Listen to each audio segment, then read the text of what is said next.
We went from the end of a civilization to a 2-week ceasefire, to a huge risk rally, an inflation jump, to failed peace talks, to a blockade and oil back over $100, and an Orban defeat. Lots to choose from. What should matter to you from last week or this week? The stock market, as measured by the S&P 500 index, began the month of April right back where it was in late July of last year. Then a funny thing happened on the way to a bear market. Over the past 2.5 weeks, we've enjoyed exactly the kind of parabolic lockout rally many expected late last year, fueled by the AI frenzy. Given how negative the backdrop was not that long ago, the swift shift in sentiment has left heads spinning. I've seen all sorts of reasons proffered to try to explain the move, from the obvious to the conspiratorial. Clearly, the headlines conclude it's all down to investor optimism that the war with Iran is effectively over, although that doesn't fully explain why the S&P 500 shot directly above its pre-war levels so quickly, even with the fundamentals arguably worse off. We aren't asked to fill out a survey when transacting in the market, so it's never possible to know for sure who is buying and why anyway. The only thing that really matters is that it happens. Similar overbought extensions in recent years have proven to be bullish over the subsequent few months, even if it necessitates a pause or pullback first. Research from Bespoke Investment Group supports this as well. They found 20 other 10% spikes in the S&P 500 over 11 days since 1953. And the average forward return over the subsequent 12 months was 17.14%, with 15 of those occasions showing gains. Prices were basically flat, on average, over the next week, and 1.89% higher over the next month. Heavy truck orders are spiking higher, and hiring has quietly picked back up after early year softness. Still, that is partially negated by increased inflation pressures. Risk remains heightened, even though it certainly doesn't appear the market cared at all last week. We are now entering earnings season, and that might help to dictate what will happen next, assuming the market actually turns its attention from the war headlines. Many market measures at near-term extremes, where a pause or pullback usually occurs, such buying surges have tended to bode well in the weeks and months to come, more often than not. Some wiggle room to dip back down without really changing anything would be welcome, so that this advance could take a short breath, but Mr. Market seldom does anything to help the majority of investors, and it could simply just continue to chug higher and leave all those questioning it in the dust. Anticipated inflation spike. Aside from the war, the biggest nemesis to the stock markets of the world is inflation and subsequently higher interest rates. The first round of inflation data to incorporate the closure of the Strait of Hormuz revealed the biggest increase since Russia's invasion of Ukraine 4 years ago.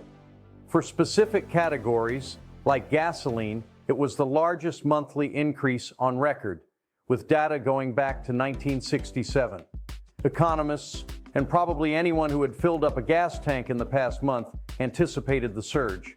In the first week of April, the headline CPI, Consumer Price Index, was as expected due to this oil shock, but the core CPI was weaker than expected. This caused people to then look at PPI, Producer Prices Index, last week to see if the inflation translated across between the consumer prices and the producer prices. Strangely enough, due to all other inflation measurement data, PPI came in lower than forecasts. Looking at oil futures curves and inflation expectations, the consensus appears to be that the inflation spike will be short-lived. That is our view as well. From an investment standpoint, we focus more on what our objective indicators are saying rather than what we think could happen in the future. The bottom line is that most top-level inflation data are not in high-risk zones for the broad U.S. stock market yet, but another month or two of higher inflation could push them over the top. Disinflationary trend intact for now. Perhaps the single biggest macro driver of the cyclical bull market that started in late 2022 is disinflation. The year-over-year change in the headline CPI peaked in June 2022. This CPI problem is what the Fed used to reshape up interest rates, which sucked the oxygen out of the market and caused the post-COVID correction in 2022. It fell below its 6-month average with the August CPI report, which came out in mid-September. pushing the indicator into its bullish zone a few weeks before the market bottomed. Despite a few hot CPI reports in early 2024 and early 2025, the indicator has remained bullish for nearly 4 years. The logical question then becomes, how did this disinflation happen? I believe this is all about technology, super powerful software, and today's engine AI computing. In the Wall Street Journal, April 13th, just last week, on the front page there was an article titled, "AI Demand Outstrips Computing Capacity." I believe this is the ultimate manifestation of global demand on all levels, in all countries, of the voracious appetite for power needed to run these technological necessities. The media is continuously bantering about that AI is too greatly hyped and possibly not going to add to profitability at the rate necessary to justify its capital expenditure requirements. This could be true from the respect of how the financial benefit is to be measured. I believe that it is incredibly relevant, but for many, the need to invest in AI and the infrastructure related to it is based more on remaining competitive.